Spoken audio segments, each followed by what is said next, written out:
In 1632, a young Dutch painter, Rembrandt van Rijn, painted one of the most famous scenes in medical history. This is the anatomy lesson of Dr. Nicolaes Tulp. At first glance, it looks like a quiet demonstration. But this moment was actually a public event, much like a theater. The body on the table belonged to Aris Kint, a criminal who had been convicted of armed robbery and sentenced to death by hanging that very same day. In the 1600s, the bodies of executed criminals were usually used for these demonstrations. Once a year, Amsterdam's surgeons would come together and do a public demonstration, a demonstration of dissection. This was usually scheduled during the winter months to slow the rate of decomposition. At this time, the law only allowed the bodies of executed criminals to be dissected. The face is partially shadowed to show rigor mortis as they loom over him listening to the lesson. Anatomy lessons were a huge social event in the 17th century.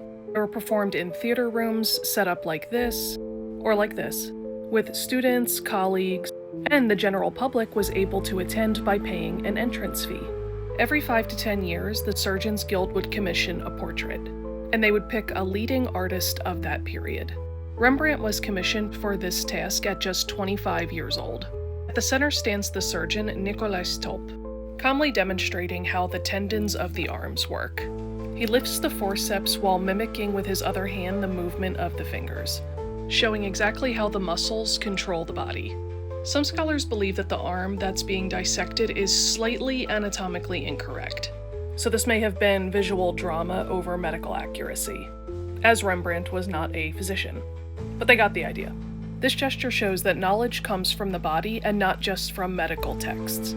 Yet Rembrandt includes both worlds. One of the men is holding an anatomy book, likely referencing the latest anatomical text of the era, such as those influenced by Andreas Vesalius, who is often referred to as the father of modern human anatomy. So this painting is quietly showing the transition from traditional knowledge to modern science. Now each man reacts differently. Some lean forward in fascination, and others stare intensely at the arm. Their expressions guide our eyes through the painting almost like a spotlight. Dutch art at this time contained reminders of mortality, also known as memento mori, images that remind viewers that life is temporary. The body being dramatically illuminated while the doctor and students all sit towards the shadows reverses the expected hierarchy. The dead man is the brightest, and the living observers are darker.